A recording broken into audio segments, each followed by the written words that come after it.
तो जय हिंद दोस्तों, आपका हार्दिक शुभकामनाएं है हमारे प्यारा सा यूट्यूब चैनल आमिर बड़ा बाबू में। सबसे पहले बात किया जाए कि आरआरबी एनटीपीसी जो 12 लेवल का जो फॉर्म फिल हो रहा है और ग्रेजुएशन लेवल का जो फॉर्म फिल हो रहा है, सबसे बहुत लोगों का कन्फ्यूजन था कि सर जो हम फॉर्म फिल कर रहे हैं तो हम अगर EBC, BC1, BC2, SC, ST, general, EW caste के हम लोग हैं। सबसे में हमको बताया जाए कि हमको ये समझ में नहीं आ रहा कि फॉर्म में हम लोग क्या डाला जाए फॉर्म में। तो मैं बताऊंगा कि अगर आप लोग ओबीसी हैं, अगर सेंट्रल लेवल का कोई भी फॉर्म आप लोग फिल करिएगा ओबीसी, ठीक है, तो ओबीसी आपको केंद्र सरकार का ही आपको बनवाना है, ना कि उसमें आपको कास्ट सर्टिफिकेट डालना है। बहुत लोगों का मेरे पास ये भी कमेंट आ रहा था कि सर हम अगर मेरे पास ओबीसी सर्टिफिकेट नहीं है तो हम लोग नो करके हम लोग फॉर्म फिल कर सकते हैं। हाँ दोस्तों, आप फॉर्म तो फिल कर सकते हैं, बट आपको उसमें आप लोग जनरल कोटा में ही जाइएगा, ना कि आप लोग ओबीसी कैटेगरी में जाइएगा। अगर आप लोग ओबीसी कैटेगरी के बनाकर अगर आप फॉर्म फिल करते हैं तब आपको उसमें छूट दिया जाएगा। अगर ओबीसी फॉर्म अगर फॉर्म फिल करते समय अगर आप टेंथ इंटर लेवल का भी या चाहे ग्रेजुएशन लेवल का भी आरआरबी एनटीपीसी का फॉर्म फिल कर रहे हैं तो उसमें आपको ओबीसी देना आपको अनिवार्य है। ओबीसी कौन कौन देगा? ईबीसी कास्ट वाले, बीसी कास्ट वाले।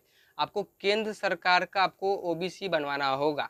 तो बात किया जाए कि अभी जो 12th आरआरबी एनटीपीसी का जो वैकेंसी आई हुई है तो उसका डेट रखा गया 20 तक, अगले महीना जो है। और ग्रेजुएशन का भी ऐसे 13-14 के आसपास ऐसे रखा गया है। मैं आपको निवेदन करूंगा कि अगर आपको छूट चाहिए तो आप लोग केंद्र सरकार का ओबीसी बनवा लीजिए। ओबीसी बनवाने में आपको अगर BC1 BC2 के हैं तो आपको आधार कार्ड, जाति, आय निवास, फोटो और मोबाइल और एक फॉर्म मिलेगा साइबर पे, उस फॉर्म को फिल करके आप लोग ओबीसी आप लोग अप्लाई करवा लीजिए। दूसरी नंबर बात, SC ST बच्चे लोग को आता है, ठीक है।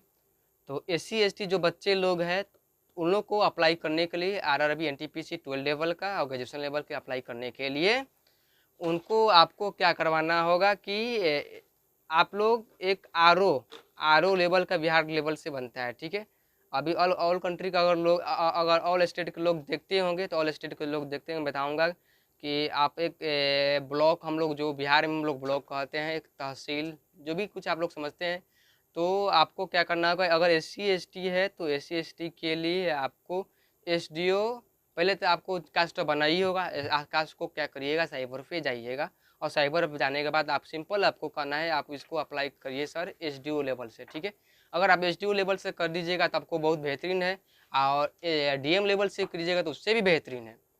दूसरी नंबर बात किया जाए EWS का, तो EW जो कास्ट लोग कैटेगरी जो रखा गया है तो EWS के लिए आपको क्या करना पड़ेगा कि EWS तो मान लीजिए आपको ब्लॉक लेवल से, अंचल लेवल से बन गया ही है, तो मैं चाहूँगा कि जिसका बन गया है तो आप लोग कुछ करना नहीं है, उसके लिए उस पर भी आप लोग फॉर्म फिल कर सकते हैं। बट मेरे ख्याल से आप लोग SDO लेवल से ही अप्लाई करवा लीजिए या DM लेवल से अप्लाई करवा लीजिए, उससे करवाइएगा तो आपको और बेहतरीन रहेगा।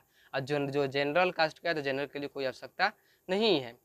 तो लगभग आपको कन्फ्यूजन दूर हो गया होगा कि हम आरआरबी एनटीपीसी का जो फॉर्म फिल कर रहे हैं तो हमको क्या क्या देना होगा, क्या क्या नहीं देना होगा।